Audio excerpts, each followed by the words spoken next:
My name is David Roberts. I was formerly Whitney Houston's bodyguard, and I have the pleasure and honor of speaking with, for an awful long time, Quencie. It's your girl, Quencie. We are here with salt and pepper. How has Gail made you? Don't get me crying. And we are here live at the SAG Awards.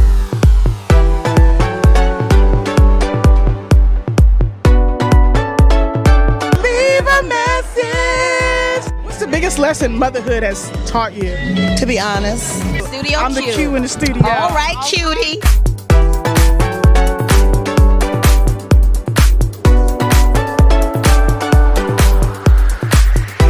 It's a different world. Thanks for coming. Thank you for being letting me know you. It's a interview and shit over here. This is probably the best interview I've ever done. And you're such a great interview, my goodness. This is honestly the best interview I've had in months. I'm hanging out with my booskies. Studio Q, baby. David Roberts, Whitney Houston's trusted bodyguard from 1988 to 1995, is set to release his memoir, Protecting Whitney, on January 28th, 2025.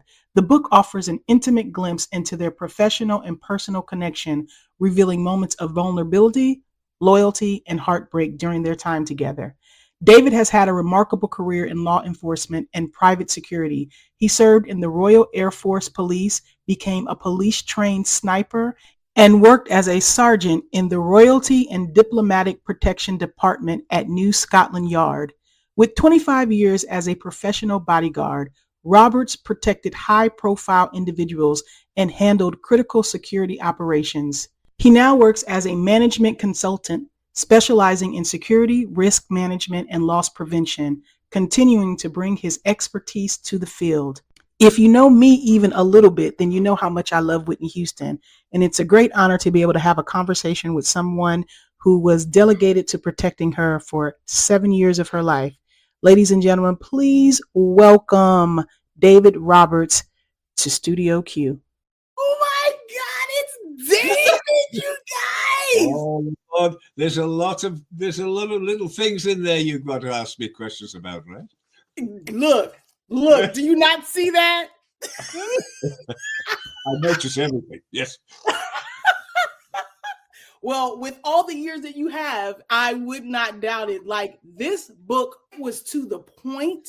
It was no fluff. What I love so much about it is you had no idea who Whitney Houston was. So this gives us an amazing journey of somebody who didn't even know she was a female, let alone a singer. There you go. Yes. And the reason it got to where it is that my agent said, this is the book he felt Whitney Houston herself would want to be written. Really? Mm-hmm. Tell me why. Ask him. He's the one that said it. I think it's because of most of the reasons that you've just articulated there. It's real. It's as it was. There's no fluff. That's exactly how it was. Here was this normal young lady who had achieved superstardom beyond belief. And even more so when her film came out a few months before her baby was born. And that's when the pressure came on. Come on, you've done this, you are incredible. The whole world wants a piece of you. But I'm here with my baby. No, never mind. You've got to go here. Then after that, we're going to go there. In fact, Robin Crawford produced a tour jacket, 795 days tour. That's what we were scheduled to do shortly after she'd given birth to Bobby Christina. We never did it, but that was on the cards. Oh my gosh. So this wasn't your original idea to write this book? Actually, no, it wasn't. I appeared in something, a documentary that I think was called Can I Be Me, which was shortly after her demise. And as a result of that appearing, I think, in selected theaters, in particular in New York, I was approached by a European agency to, can I write your book, an author? And I met with him, and we talked, and he gave a sample. And unfortunately, I didn't quite relate to what the impression that he was creating. I'm not a knuckle dragging, I suppose, muscle bound monster, hit first, ask questions later. And that was what I got the impression was trying to be created in my regard. So we parted company. I thought, you know what? The only person who could tell this story is me. Yes. And so that was in 2018. And I think it took from 2018 to 2022 for my agent to say, this is the story Whitney Houston would want told. What did it offer you writing it? Was it therapeutic for you? Oh, cathartic, absolutely. Bear in mind now, I'd been harboring, bearing, carrying an anger from 1995 through until that dreadful day in February. And I had to, I'm in my 73rd year on the face of God's earth. So I really have to unburden myself of some things before I move on. That was it. That was the book. First of all, just thank you for it. What's very interesting about me having the opportunity to interview you is I'm a fan. I might have been on one of those lists. I wrote her when I was 12 and 13. You'll believe me, you would not have been on the list, not unless you were threatening her life. Okay. You were acquiring firearms to come and shoot her and her family. You wanted to get undressed in the middle of the state. No, unless you reached a certain criteria as a fanatic, you were just a fan. I met her on a show called Fanatic. Really? Oh, that I didn't know. Yes, and I want to show you the clip of us meeting for the very first time. Oh my God! Oh my God! I'm so verklempt. Verklempt! Oh, I'm loving it. Use that word again. Verklempt. Verklempt! Oh my. We love that word. Oh, Whitney, please give me love. Give you much love. Oh, Got it. Oh. Thank you. Oh, bless your heart. Oh my God. They kept talking about you like you was Robert De Niro. The fan, I said, she coming to kill me or what? Believe me, that is so typical. We walked into a store in Arizona in 1995.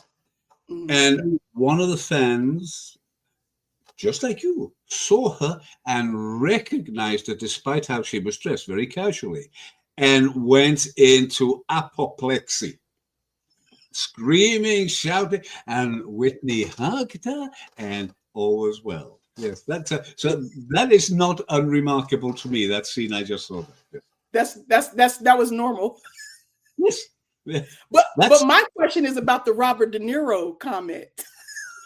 But yes, and again, this is a story that I was told in the context that prior to Eddie Murphy, Robert De Niro had expressed an infatuation, for want of another words, in Miss Houston, and it didn't just send her a bunch of flowers; he sent her a room full of flowers.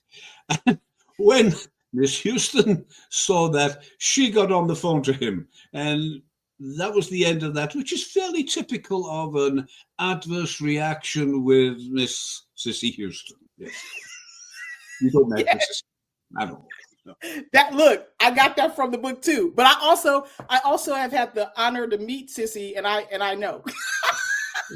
Oh, wonderful woman. She has a voice that only a few could wish they ever achieved. If anybody had to get on stage without a microphone and sing, it would be Sissy Houston. And I'm talking about Wembley. I'm talking about a stadium.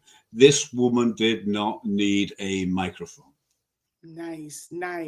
Well, I want to walk back to the beginning when, Bob called you about this job, to work for this person. And you said, let me do formalities. Let me just go and see what's going on. Talk about hearing about the job and then being shocked that they wanted you for the job. Well, it started with a typical phone call which is from Bob O'Brien at the US Embassy. And I used to work for many of the embassies for that purpose, looking after their executives, their corporate 500 people who would travel to the United Kingdom, travel through Europe, and go back to America. So I used to look after them. There's a different level of terrorism and threats in those days. And then I had the usual phone call. Hi, David, I've got another one for you. I said, okay, who's this? He said, Whitney Houston. I said, who's he?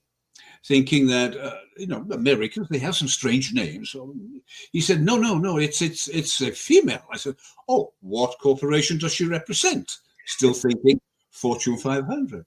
He said, David, have you lived under a rock? This is a pop star. So, oh, Bob, please. No. I don't do sex, drugs, rock and roll. No, this is not for me. No, it's too late, he said. You've got an interview with a former head of FBI station in New York, Mr. Wallace LaPrade. Please attend the interview. So I attended the interview, and Mr. LaPrade asked me, he said, look, I want snipers. I said, first pop star? Yeah, no, that's not going to happen. No. Well, I want bomb dogs. I said, there's no level of threat. That's not going to happen either. He said, well, listen, how much will you charge me for using your services whilst we're in the United Kingdom? I said, arguably more than anybody else you will interview today, sir. But thank you for the opportunity of appearing before you, and I wish you well. I left thinking I'd fulfilled my obligation, carried on with my other duties, looking after other principals, and then 2 weeks later, I got the phone call from Mr. O'Brien. He said, you got the job.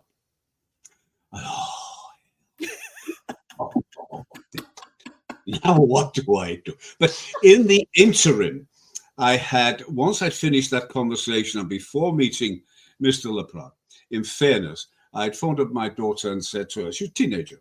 I said, who is Whitney Houston? She said, oh, Dad, I want to dance with somebody. I said, dance later. Who is this lady? He said, no, that's her #1 record. I said, really? Oh. So I left my office. I went to the store, the other side of town, bought 2 CDs. She only had 2 albums out at that time. I went back to my office, stuck them on the machine, and I thought, oh my good God, this lady can sing. This is not what I was expecting in the rock and roll stereotypical scenario that I built up in my own mind. So I was more or less not too upset with the fact that I wasn't going to go out with partying and drugs and this nonsense and that nonsense and lawyers and police officers, all the things that come with it. So when I got that job, I think I was in Paris when I was notified. I had to fly back from Paris, and I met her at Heathrow Airport. And she is the most beautiful. Yes. She is the most sophisticated. She is the most articulate and shy. World star I've ever met. I've never seen a world star as shy as Whitney Houston. When you went to listen to those 2 albums, what song stayed with you? Do you remember what was your favorites before meeting her? Oh, no. Not one in particular. Some were a little bit too bouncy for me. I'm from a Welsh background. Mm-hmm. I love choral music. So I love music that hits the heart. And it was those songs of hers that hit my heart that I thought, oh my goodness. Mm. And that in effect was what became, I think, her problem. And I'll explain that in the context of her mother had taught her to articulate every word she sang, understand every sentence she sang. Some of those songs were so sad, she became the lyrics. Wow. Wow, David. Yeah. Oh my. Think of the song. Yeah. She did. Yeah, she did. Everything was love unrequited. Mm-hmm. Everything that a young lady was want she couldn't have. Normalcy was never again to be hers. And the price of fame, too expensive. Really too expensive. Well, I want to get into the first 48 hours of the job. You said went great, and then everything went to hell in a handbasket. Talk about that. Our contract was to look after Miss Houston while she was in the United Kingdom. In advance of that, someone had come out and hired a house for her rather than staying in hotels. And in that house, we did our survey, we did the pre-advance, everything was good. And then Miss Houston had to leave London and go elsewhere, I think to Manchester or Birmingham. And we were not involved in that. It was some promotional thing. And so we were left, I thought, in charge of the house where she was coming back to within 2 or 3 days. It was a decision of management. No, we don't need any further security at the house. Investigations into the owner of the house revealed that perhaps it was a little bit dubious. It wasn't safe from an informational point of view to allow the house unchecked. And lo and behold, that was the instruction. We won't leave the house alone. We'll let you know when we're coming back. Okay, fine. And in the meantime, of course, the owner went in there, tried to install cameras, listening gear, all with the means of trying to compromise Miss Houston and Robin, and in the process earn £1 million for divulging that information. It's not untypical in as much as the years went by, it became more evident that people closer to her, not just the strangers in commerce, more closer to her, were taking advantage of her, would take advantage at any given opportunity, yes. When I read about that specific situation, it kind of gave you your first stripe in terms of being the professional that you were. Well, technically, I was right and they were wrong. Exactly. Bear in mind, I spent my whole life telling so-called experts, I told you so. Mm-hmm. And this was one of those instances, I told you so. And thankfully, there was with them at that time, their head of security was Larry Wansley. Larry is the head of security for the Dallas Cowboys. Yeah. And he's an excellent individual, highly qualified, former FBI official, and he's still working to this day. And we still speak to this day. His phrase is, the beat goes on. Yes. And he had a deep baritone voice. And he was on the same page as I was. He too had to combat what was a relatively new touring organization for Whitney Houston. This was in her early years. So in 1988, she'd only been around a little while. And I don't think there was a terrible amount of experience in international touring at that time. So he was quite happy to take a benefit from a person with local knowledge. The others went, no, we do it this way.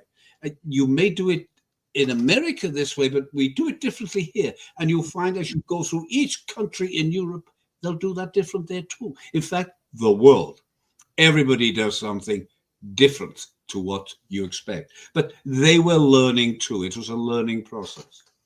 Now, a lot of people, I'm sure, compare you to The Bodyguard, the movie. And I had no idea that you guys were using Rachel Marin as her hotel name. Yes. Years before the movie. If you had phoned there where we were on tour, staying at the hotel, the Ritz-Carlton, anywhere like that, you said, I'm Whitney Houston's sister. I need to speak to her. Please put me through to her room. They'd have said, we don't have Whitney Houston here. They didn't. They had Rachel Marin. But only her family knew that fact. Of course, after the film, well, that was blown. Yeah, definitely. You had to pick a different name. But one of the opening scenes when Kevin Costner went into the house and, he did all these things showing that it was not secure. And like you said, Whitney's first touring experience, they were just learning. What are some of the similarities that you saw in the movie and in Whitney's real life? When I went to Whitney's house to prepare for her birthday, she was going to have 750. 26th one, right? And I reviewed. It was a brand new house, Mhm. and the security they had there was abysmal. It didn't exist. Someone had installed a used system on the window, so if anybody walked past with a cigarette, the alarm would go off. If anybody walked past the window, the trembler alarm would go off. It was horrible. And so I put that report in, and very much like the film, it got addressed. And she had, at the end of the day, a very, very secure environment where she lived. But what was Whitney's reaction to your suggestions versus Rachel Marin's in the movie? She just laughed. She just smiled. That's done, boss, right? Well, yeah, we'll have to pick another. She's funny. Believe me, she is. When you get her alone, when you get her out of the scenes of the camera, she is or attempts to be, as normal as she could possibly, or as she had ever been. Mm-hmm. It's once that machine took over and started churning, it took her with them. And even if she was hanging on by her fingernails on their shirt tails, she couldn't let go. She had to be with them.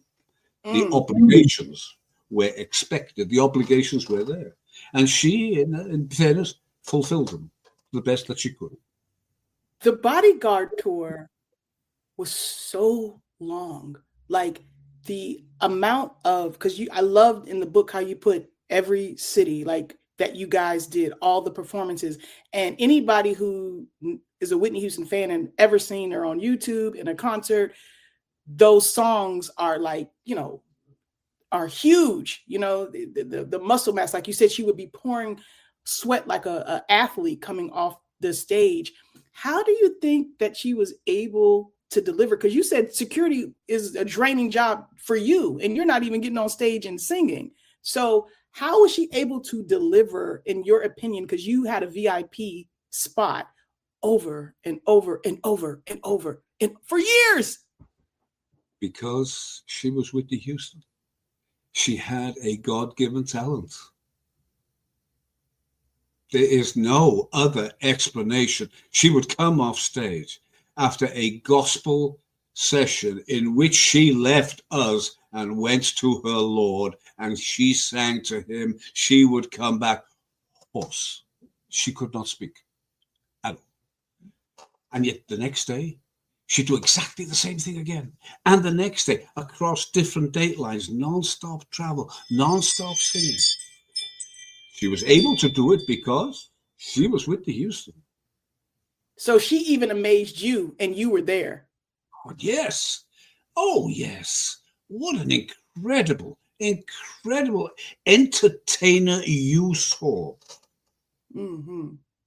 Not the Whitney Houston who was, but the entertainer she was to entertain you and the millions of others across the globe. That's who she was. That's how special she was. Yes, absolutely.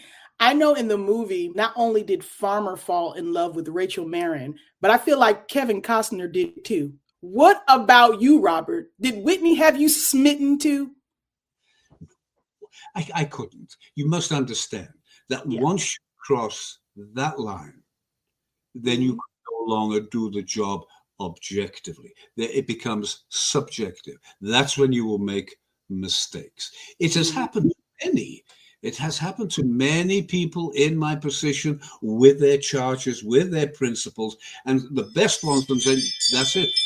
I'll be your boyfriend, but I cannot be your protection officer. You have to pick one. That's it.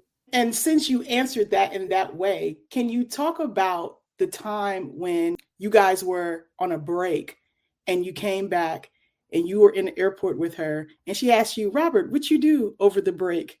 And you replied, I got married. And talk about Whitney's anger. Talk about Whitney's anger of not knowing. If you know Whitney, when she is annoyed, she will squint. She'll look at you squinting. And when I told her, I didn't do nothing much else, I just got married this weekend. You didn't tell me. Why didn't you? Oh my God! I thought, I made a mistake. But I didn't, you see, because in reality, whenever we were on the road, you must understand, Whitney Houston was a giver, Yes. not a taker. She would give everybody everything of herself. Everybody. She took nothing from anybody. So I'd been on the road and I'd seen it happen tour after. Oh, yeah, one band member's getting married to another. What have? And Whitney paid for it all. Whitney paid. So now people would wait until they were on tour before they got married, and Whitney would pay for it all. I said, you know what? I can't do that. That's in my principle. On principle, I can't allow her to do that. She did get me back in Las Vegas for your birthday. Yes. She paid for that. That was not my choice or by design, but that's what happened. Yes. Yeah, I think you said in the book, it was like she was saying, "This is what I do for my people." Yes, exactly, and it's right, because when I first we toured the Far East in 1988. At the end of that tour, she went out and she bought all her ladies fur coats in Hong Kong. She bought them all fur coats. Who did that include? All the women on the tour? That would be Aunt Bay, the executive party, all the executive party ladies. I think most of the time I was the only male in the environment, but everybody who was that close to her, she bought them a fur coat. Talk about that generosity, because it seemed like it. I've talked to musicians that's worked with her, and they said when they traveled the world with Whitney, they've never traveled the world quite in that way, because she took care of her people. Oh, yes. Oh, but now then, you're talking about some very special people. Kirk Whalum, we used to call him the bishop. He held the bishop. He held the prayers. Now, they're a very clever, articulate Christian, a good man. And then you have Ricky Minor. When I first met him, I thought he was a complete idiot. Why? At that time, he was just a bass player. But then he came into his own. You see, John Simmons was the musical director at the time, and John died. And Ricky replaced him. Oh, my God, did he rise to the occasion or what? I've seen Ricky for years after, I think, was it Letterman? He was his musical director on Letterman or something? The Tonight Show. Yeah, for a while. Oh, but a lot of the major events to this day, it's the Ricky Minor Band. Really? It doesn't surprise me at all. That man is, a genius. As an absolute genius. So you had a combination on Whitney's tours of musicians who she had picked to give them a chance. And then came along, or their mentors were these expert musicians, Ricky Minor, Kirk Whalum. There were a few others, Michael Baker, Ricky Lawson, the drummer, all incredible experts in their field. And that's how we traveled. Oh, you said that you learned a lot about what makes people tick. What did you learn about those ticks in the world that surrounded Whitney Houston? Like, what did you see? What did you take away? I, again, took away a little bit of sadness in the context that Whitney was so desperately trying to be normal, have those normal moments, wanting to be a young mother, looking after her baby with her husband, a family. She wanted what most of the people in the world have, and she couldn't, because the people around her said, no, you've got to go here, you've got to do this, you've got to do that. Mm-hmm. There is no alternative. You are obligated by contract to do this, to do that. We want 10 more albums. Boom. You've got to go and do it. And once that Bodyguard film and the theme hit the media a few months before she was pregnant, I don't think she ever after that acquired a level of superstardom beyond the duration of The Bodyguard and the I Will Always Love You. Yeah. That was her peak. By the same token, that was her introduction to motherhood. Yeah. It was tough. It was tough. It really was. She handled it as best she could. Yes, she did. Now, to a lay person, I'm looking at Big Bob, and he seems like he would be the bodyguard. And then I look at you, but you've got all of this experience. So Big Bob standing in between you. We don't even see you or Whitney. So can you tell us people who don't know about like what makes a good bodyguard and protecting somebody as high profile as Whitney Houston? Intelligence, understanding, education in the discipline. And Bob had that. Big Bob was a criminal justice major. He had been, because of his size, if nothing else, looking after a number of dubious stars where the risk and the threat, I think the rap and the hip hop world were just up and coming in those days. So, and he'd been involved in that. So when he moved in front of us, both she and I hid behind him. And people arguably didn't even know we were coming. But with Bob, it's excuse me. And his arm was like my leg. I mean, huge. Wow. You do not stand in Big Bob's way. That's it.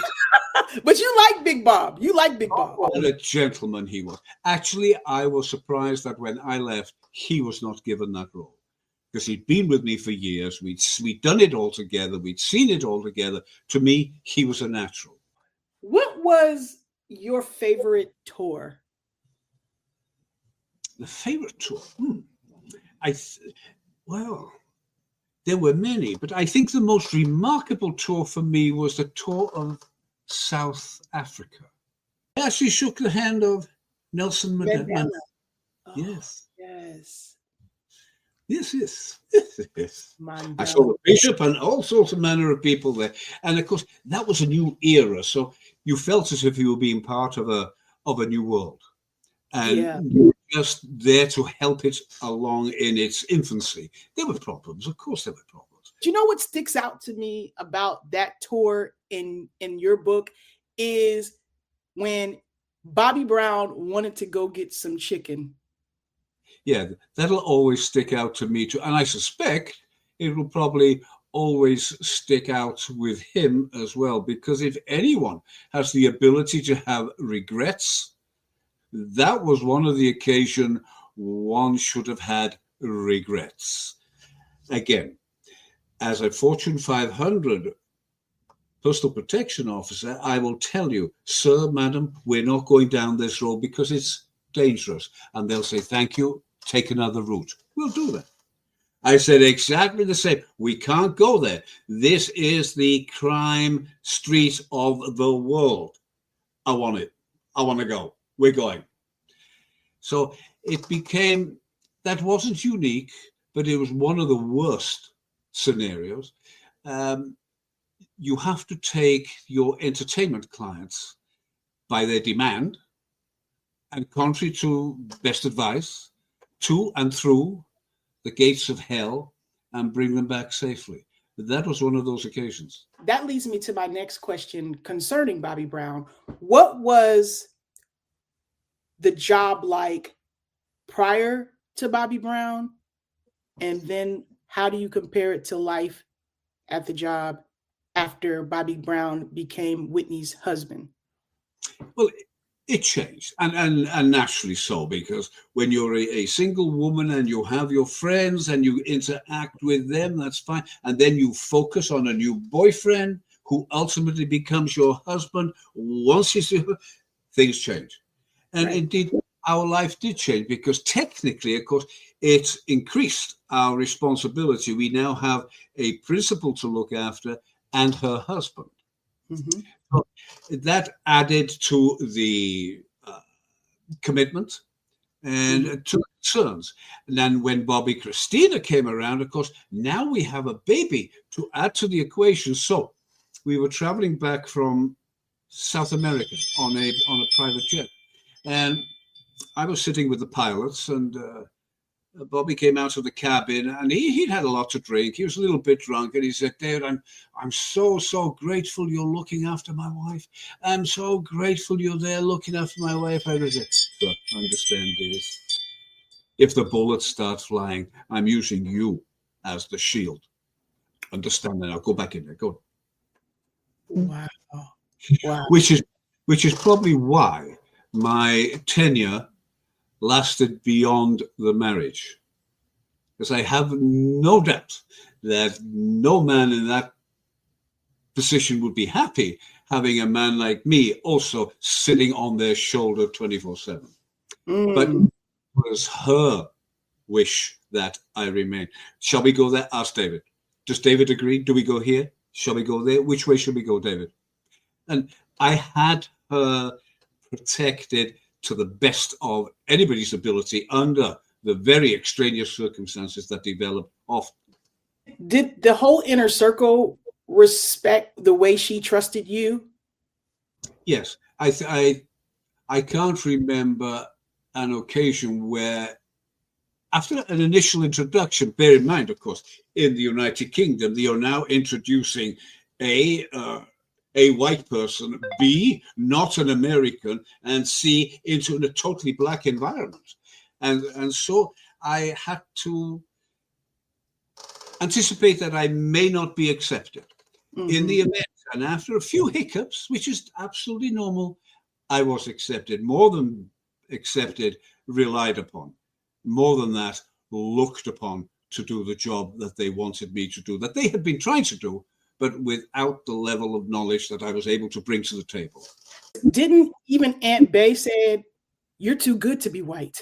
And now there's a reason for that. Tell me.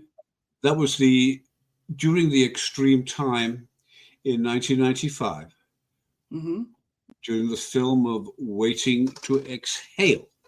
Now, Aunt Bay and I used to talk. We're a closer age to each other than anybody else. And we had this rapport. Aunt Bay is an educator. She's a highly educated woman. And she was bemoaning the fact that Whitney was under so much pressure, so sad, it was taking her down. And I said to her, "Aunt Bay, if I could, I would take hold of her hand and take all her problems on my own shoulders. I'm sure I'm more capable of dealing with them than she is." And that's when she said that. I still don't know what that meant.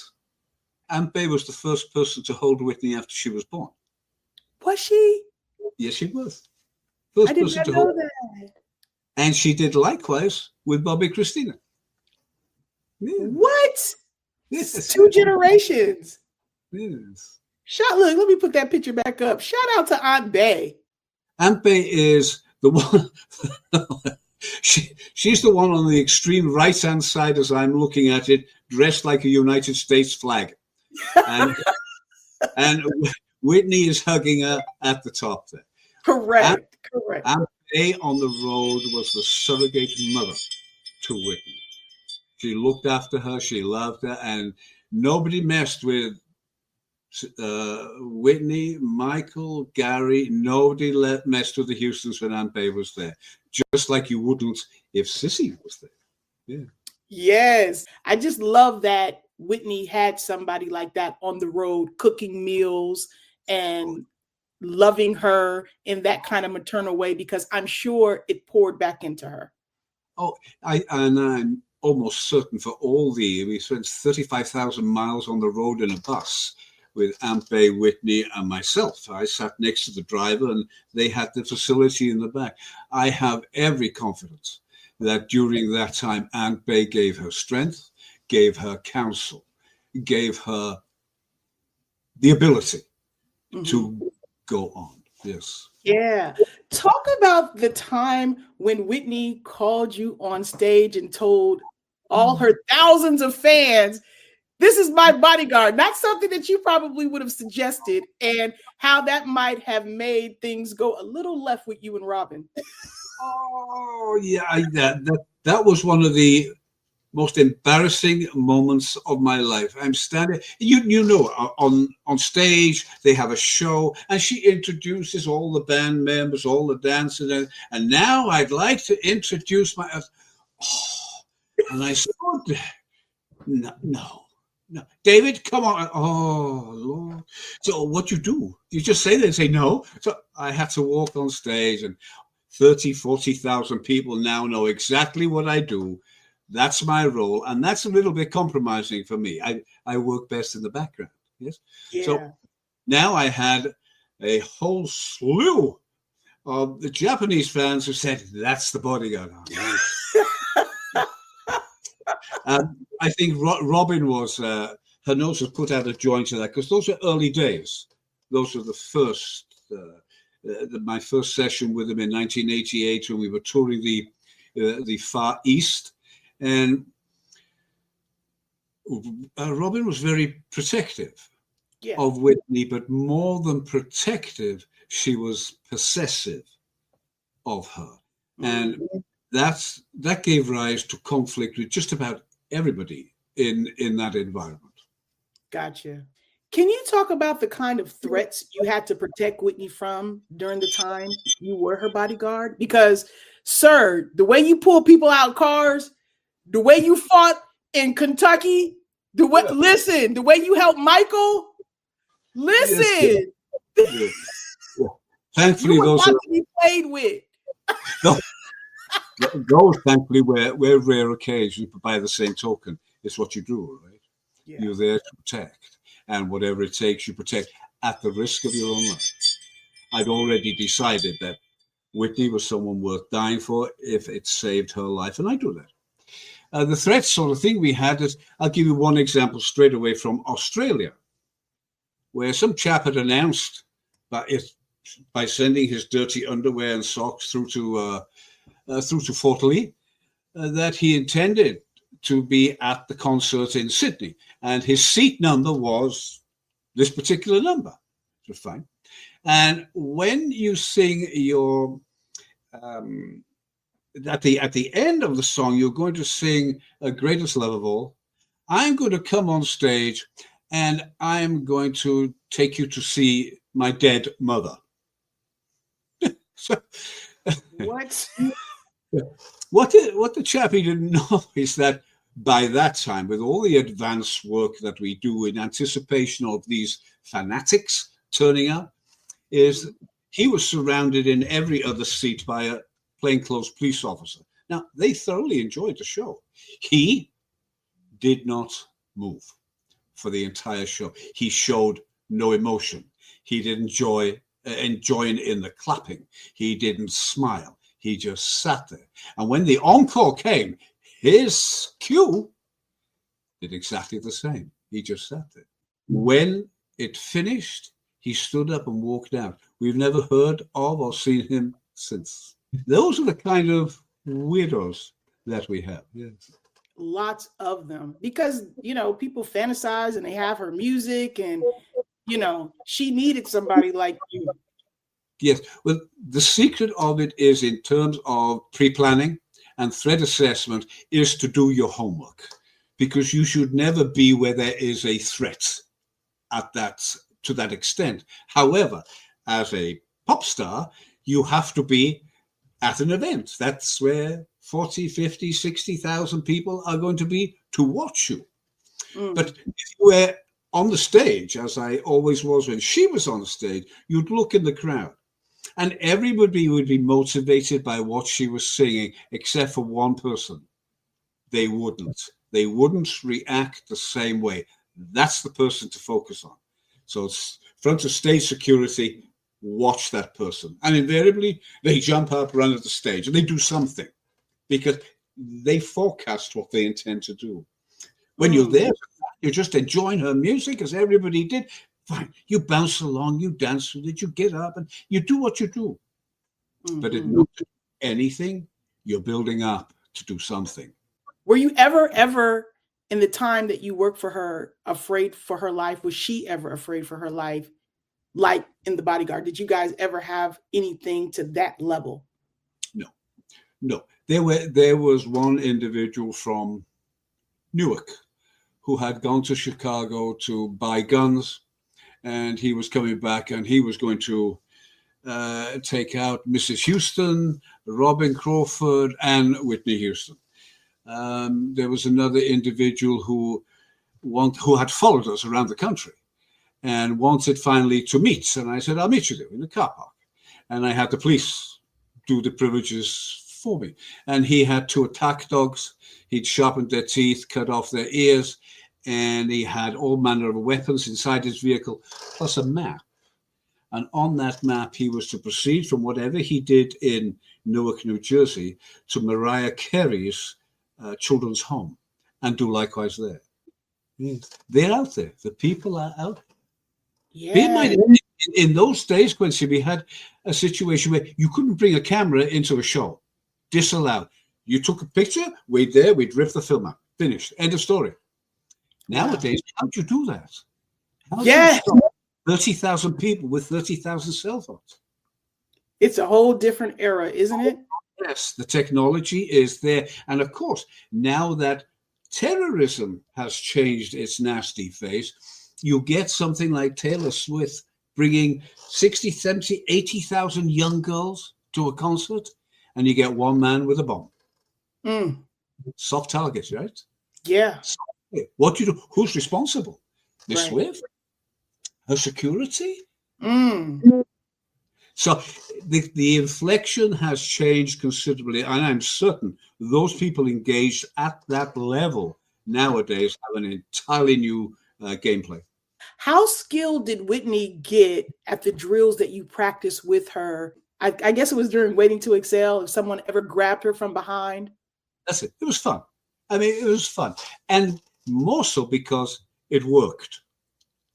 No matter who you are, if someone's holding you around the waist and you lift up your knees, they're going to come forward. That's all I need. I just need to see the top of your head. That's all. She looked at it that way. I think it gave her a little bit of confidence, but to get a message through to someone, you really need either the extreme of an event, which you don't want, or you want to make it fun so that they understand what's going to happen if that extreme event comes along. You said Whitney Houston was a giver who rarely got back what she gave. Why do you think that was? Because she was so generous. She was such a giver, not just of material things, but of her space, of her time. Why do you think that people weren't in line to give back to her? Mainly through her, she didn't want anything back. She wanted sometimes just to be left alone. Like the time she got in my car, the backup car from the film. She said, David, turn left. I turned left. And they were all there. Bye. Oh, dear. And she got down on the seat and she slept. So sometimes she just needed that. It was never enough, but it was something just to top it up. What do you believe that was the highest currency for those working with Whitney? Do you think it was her attention, the prestige of being associated with someone of her caliber, or the financial rewards? It's a combination of all those things, but in particular from the personnel on tour with her, they gained their kudos by saying, oh, I'm Whitney Houston's guitarist. Oh, I'm Whitney Houston's background singer. Oh, I'm Whitney Houston's this. I'm Whitney Houston's that. I'm Whitney Houston's technician. That's how they used her then. I'm not sure which one that I interviewed said, he said that Whitney said, you can use my name. Sometimes it'll work and sometimes it won't. That's probably true. Yeah. You've got to have the right character to be able to use that name with good effect, right? Yeah. I just also want to know how you were able to be so close, planning, protecting in the inner circle, highways, byways, jets, bullet trains, right? And that Whitney's addiction was seemingly concealed from you. Yes, I never saw her. I never saw her in 7.5 years take any form of narcotic unless you consider a cigarette and a bottle of Heineken a narcotic. Never. Clearly, by her own admission and by the admissions of others since, she was. I was never aware of it. And I worked at drug squad in the Metropolitan Police. Part of our remit on the Special Patrol Group was drugs. I know people when they're on it, when they've had it, when they've been there, when they've got it in their pocket. Never with her. The first time it became a problem was the worst time. It became a problem. It was, as everybody knows, an overdose on the making of the film Waiting to Exhale. And I remember that beautiful plane ride that you got to go on with the doctor, seeing the Grand Canyon. I'm just like, on one hand, it's a beautiful opportunity to see God's greatness, okay? But then the news that he's giving you is so horrific. There was the bullets I actually had to take, right? Metaphorically, that was the bullet. It's up to you. You've got to save her. The bullet is, unless she does this, and unless she has that, and unless this happens, within 8 months, her voice is gone. And almost to the day, from that moment until we were in Brunei, 8 months later, her voice failed her on stage. She stood on stage for a whole show and croaked her way through it. What was it like seeing that for you? Because you had also been there at the height, you know, so. Yeah, you haven't seen me angry, right? No. I'm not a nice person when I'm angry. I was angry. I was angry. To a degree, and until writing this book, I've harbored that anger because I could have done more, perhaps, and the people that I consulted and expected and confided in, expecting to do more, certainly they could have and should have done more. And as I've always said, I can protect you against most eventualities. Perhaps a sniper's bullet and a bomb is a little bit more difficult, but I cannot protect people against themselves. And that's what I think what was left with Whitney. So because you knew that, were you most angry with Whitney for not being there for herself, or the people around her? Like, how do you place the blame? You can't be angry with Whitney under any circumstance. She just reamed you, and you still couldn't be angry with her because if she was telling you off, it was a good cause. You had to do it. So, nobody could be angry with her. But yes, the infrastructure, the support mechanism, the individuals involved in the entire process at every level could and should have done something. The arguments, as you know from the book, I said something must be done. Oh, no. We can't put her in rehabilitation. It'll destroy her career. Really? Say that to Aerosmith, who are still on the road now, drug-free. So, really? That would destroy someone's reputation? I think that would help an awful lot of people in the same predicament, personally. But again, my personal view was just... Not just you. I think the Winans also said they never saw her do any drugs either. CeCe Winans was her escape. That was her, I could be natural. I could be me. And we used to get on a plane and go to Tennessee. And she'd go to CeCe's house and I stay in the local hotel. And they would spend special time together. And I say special time because every time she'd been with CeCe, when she came back, she was different. She was more relaxed. She'd had more of what it does inside her to make her feel good. So CeCe poured into her. Oh my God. She and CeCe were like sisters. You realize it was I think it was the Winans' oldest brother who married her. Yep. And CeCe was a bridesmaid and Bobby Christina's godmother. Yes.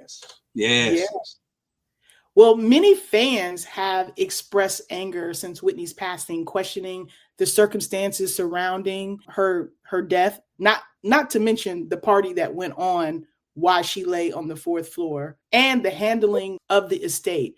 How has your thoughts evolved since you left working with her about just all of that I mentioned?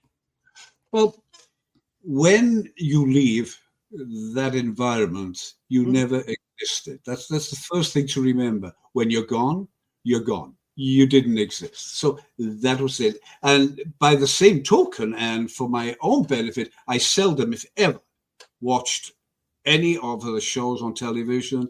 I think she had a series. I never watched that.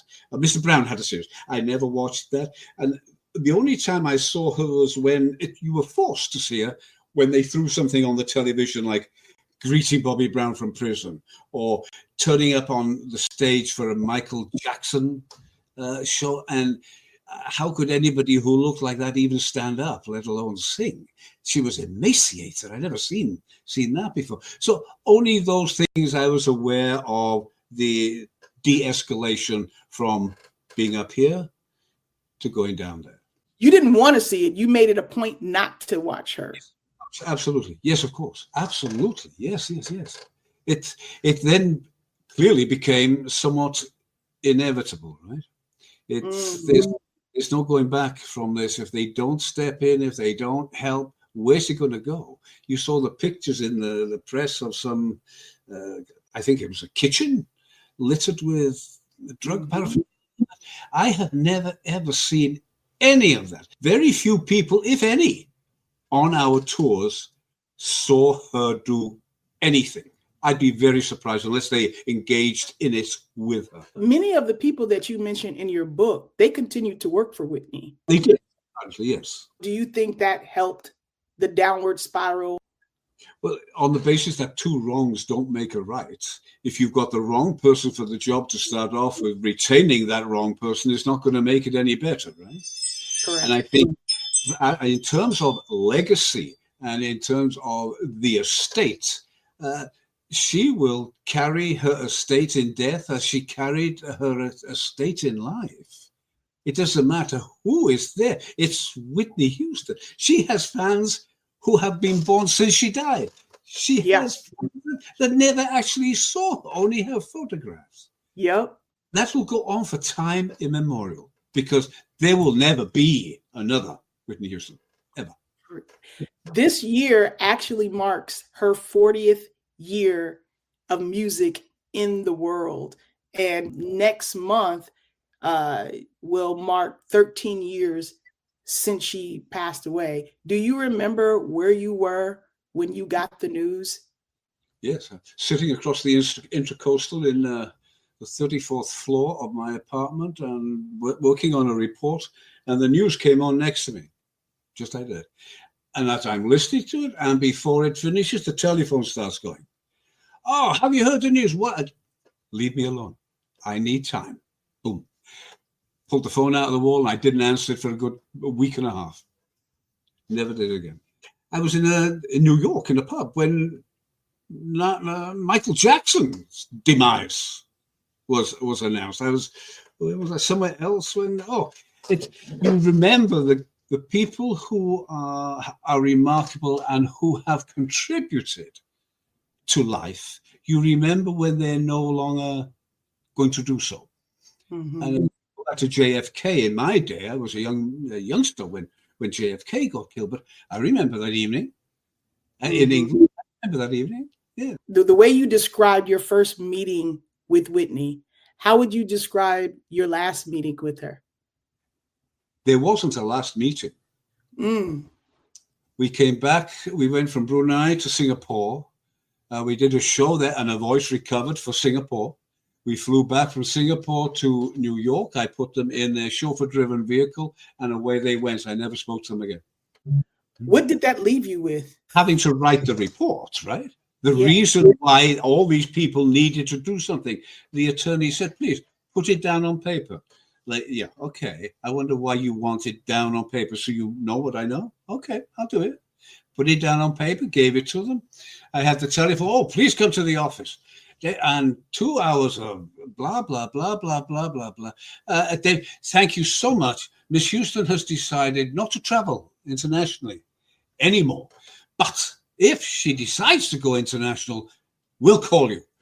That was like 35 years ago. I still haven't had that call. Did that hurt, David? It was an emotional kind of experience, obviously, but it did inspire me to, okay, life goes on. Here I go. I'm not part of them. They're not part of me. Here we go. And I made a success of business in other ways. What would you love for fans, anybody, to take from this book? What do you want us to take away about your experience, about Whitney Houston, about your time together protecting her? I don't think anybody who reads that book will not be able to identify in it events that impact them too. This is family. This is normalcy being attempted and being denied. That's what people will understand from her. The pressure she was in. Find no fault in her. There is no fault in her to be found at all. The fault rests with me and the others who should have done more, could have done more, but failed her. I love this book. Talk about this moment. Oh, yeah, it looks incredible, right? What you see there is 7 o'clock in the morning on the railway station in Tokyo, where we're waiting for the bullet train to come in to go somewhere north in Japan. And we had a show the night before, and everyone is tired. So she's resting her head on my shoulder because she's tired. People interpret that in all manner of ways, but the reality of it, I assure you, is nothing so dramatic. Yeah, no, this is what people interpret it as. Yeah, of course. But you said Whitney was tired. We just done the show, and now we got 7 o'clock in the morning. We're in a railway station waiting to travel. That's what our life was. I love that. Well, I have a bit of a lightning round that I always do at the end of my interviews. This is the David Roberts lightning round. Aside from Whitney, who was your favorite person in the inner circle? John Huston. John Huston, followed by Michael Huston. John and Michael, the family members. John was like a brother to me for reasons not associated with anything to do with genes. We were both Freemasons, so we were brothers, and therefore Michael, Whitney, and the rest of the family, I looked at them more like I was an uncle. Yeah. Michael, I love to death. What a nice guy he was. Is still, for heaven's sakes. And John passed. John was a unique guy. I don't think, despite everything that apparently took place later in his relationship with Whitney, that was not evident at the time. And her career, arguably, the success of her career, had an awful lot to do with John's management of it. Really? I believe so. What did he bring to it that you saw made such a big difference? Paternal love and no nonsense from anybody trying to do anything differently. Mm-hmm. He knew that Whitney was a tool for the music industry, but he did his best to ensure that it was Whitney, his daughter, who had a talent from God that he was looking after. And he did that. To my mind, he did that perfectly. Okay. The first thing that came to your mind when you saw the bucket of chicken outside of the hotel room in South Africa? I don't think I could actually say that and you'd be able to produce it without a few beeps. But I was, put it this way, I was singularly unimpressed that we put the lives of so many people at risk for the sake of eating 3 chicken wings out of a bucket. Yeah. As you say, my expletives would be banned for life. Which was the worst? The horseback ride with Whitney in Colorado or the roller coaster ride with her in, I think, Copenhagen? Funny enough, both. I got used to the up and down and this damn, what do they call them? The Big Dipper thing? Oh my God. The Colorado thing was a bit funny. To start off with, it was supposed to be she and Bobby on the horse, not me. Right. Bobby saw this beast and said, I'm going back for the pub. And off he went. He went back to the bar. So I thought, oh, it's me. I have to get on this beast. And it was just walking, but it felt like it was hammering me with a hammer in my backside. And then he said, let's canter. Canter? What the hell's a canter? Oh my God, he means run. Yeah. I got off that horse and it felt as if my hips had been parted and my knees would never touch each other again. I was in agony, but also ecstasy. Because if you remember during that story, Yep.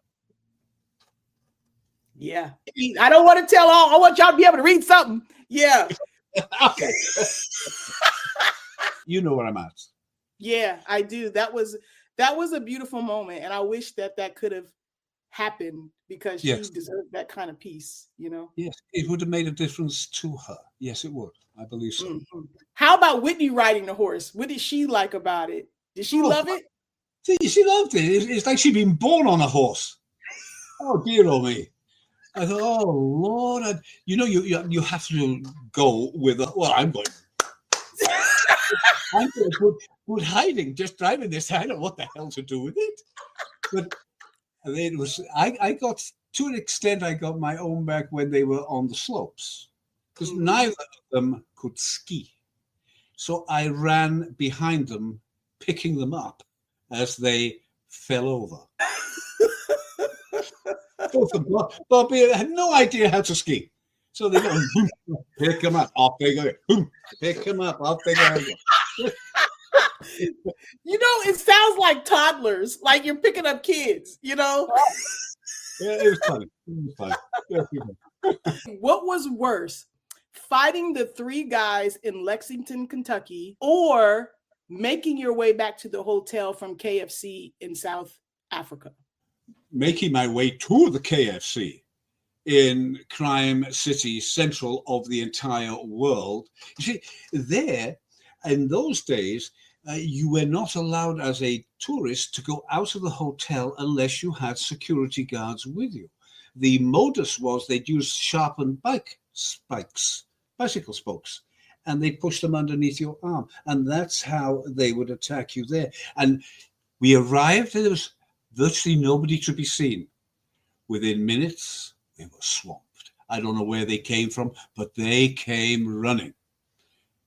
Everybody had gone there. Oh, we're going to the home of our ancestors. The result of your ancestors? Oh, the Americans are here. They've got money. Let's go. That's what it was. Yeah. So that was the scariest thing. The fighting, I do that anytime. And even against my better judgment, I'd probably do it even today and get a good hiding in the process. Okay. There comes a time when you can't walk through walls, right? Right. I don't know. You listen. You impressed me. Listen. Wasn't nobody messing with him. Okay, I just want y'all to know. Okay, Whitney had the best in David. I remember in the book, Robin gave you a cassette of Whitney singing "I Will Always Love You." Tell me what that experience was like, and what is your favorite lyric in that song? Like, what's the favorite word, the line in that song? It was ethereal to listen to the a cappella, for it to start when other people had said she'd apparently never be able to sing this song a cappella. And she did that to start with. That was ethereal, takes you to another world. And the name of the song, I Will Always Love You. It's so simple. I have writings on the wall here, where in 1988, she wrote on a tour thing for me, David, what can I say? I will love you always. Whitney, P.S. You've got a friend. Mm. And that was in 1988. To be honest, I don't know whether they were planning the film and the music back in 1988, but it was 1992 before it came out. Mm-hmm.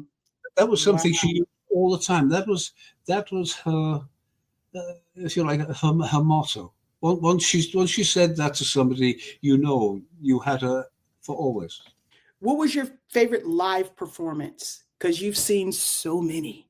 A live performance, I can't isolate. So many beautiful ones, right? There are so many. I simply do not. I could recount many of them as we go along from where we visited, but for one to be more remarkable than the other, no. The gospel section of all her shows, that's the one that always worried me, because she left. She left to do her thing, and you could tell the vein on the side of her neck would start to come out, and once she stamped her left foot, gone. It was absolutely gone. And the voice, the strain, and the holding of the notes, I thought, how could anybody's voice box sustain this and do it again tomorrow? And she's this big. Yes. Tiny. Absolutely. I mean, people look at her on stage and they think, oh, this is tall, Amazonian type beauty. She's not, she's tiny. She's a tiny lady. Tiny. You spoke about this experience too.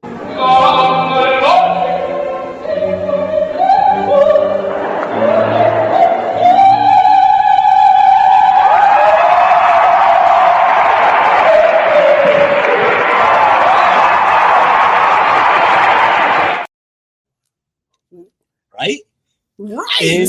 Incredible. Because you expect Pavarotti to sound like that. But here's Whitney. This big. You just seen his face. You're like, where did that come from? Oh my goodness. I think she surprised everybody. You realize that Sting was right up against the microphone. She was a distance away from the microphone. I was like leaning in. Oh yes, she had the voice. I had never ever heard her sing in that genre at all. Gospel, yes. The pop music, yes. Never like that. Now, as a Welshman, is that the kind of music that you listen to? I listen to classical music. I love classical music, yes. I would like for you to describe a one-word answer to the following people, places, things, or experiences. The experience of waiting to exhale. Testing. Challenge. Bobby Brown. Different culture. Robin Crawford.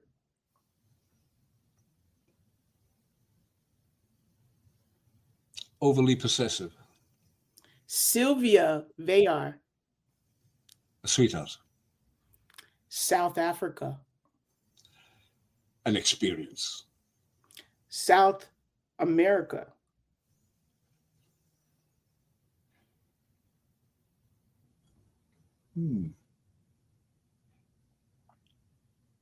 Interesting. John Houston. The man. Nippy Inc. as a whole. Nippy Inc. as a whole. Supportive. Your first meeting with Whitney Houston. Unbelievable. Aunt Bay. Oh, diamond. Absolute diamond, yes. Your first tour and your last tour. Oh, different. Different, yes. Day and night, huh? Oh, my goodness gracious me, yes. Well, I just want to tell you, thank you so much. I've been a fan of Whitney Houston since I was about 9.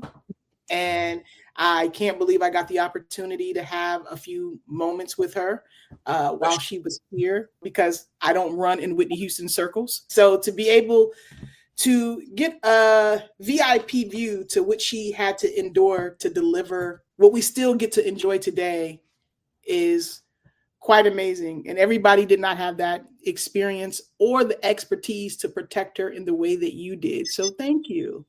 You're welcome. Yes. Thank you. I'm humbled. I'm the one that's grateful for the opportunity of looking after someone like Whitney Houston. And what made protecting Whitney easy? Nothing. Nothing. It was a constant 24/7 concern, because it wasn't just the environment you were in with her, it was what was happening outside that environment that may come in at any moment. It was difficult. The last time I got to have the opportunity to see Whitney was 2 days before she passed away. It was my very first red carpet for my brand. This is my last moment with Whitney Houston. Whitney, it's me. It's me. It's me. It's me. My friend.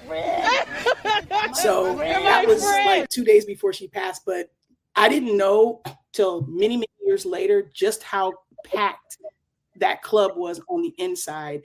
And it just seemed like a security threat to have somebody who now is a clear icon. You know, she was one of the most famous people in the world when you were working with her. So this is 2012. What would you think of that, of just going to an event like that? I was surprised. You're right. But those are the events she must attend. There is an obligation to do so. So one has to anticipate that, get enough information, gather the intelligence, put the people in place, do the advance work, see that everything's okay so she gets a straight access in, know where the way to get her out, escape if necessary, have the vehicles wait. It's a whole process. It's not just a case of standing next to her side, okay, I'm her bodyguard. That's not how it works.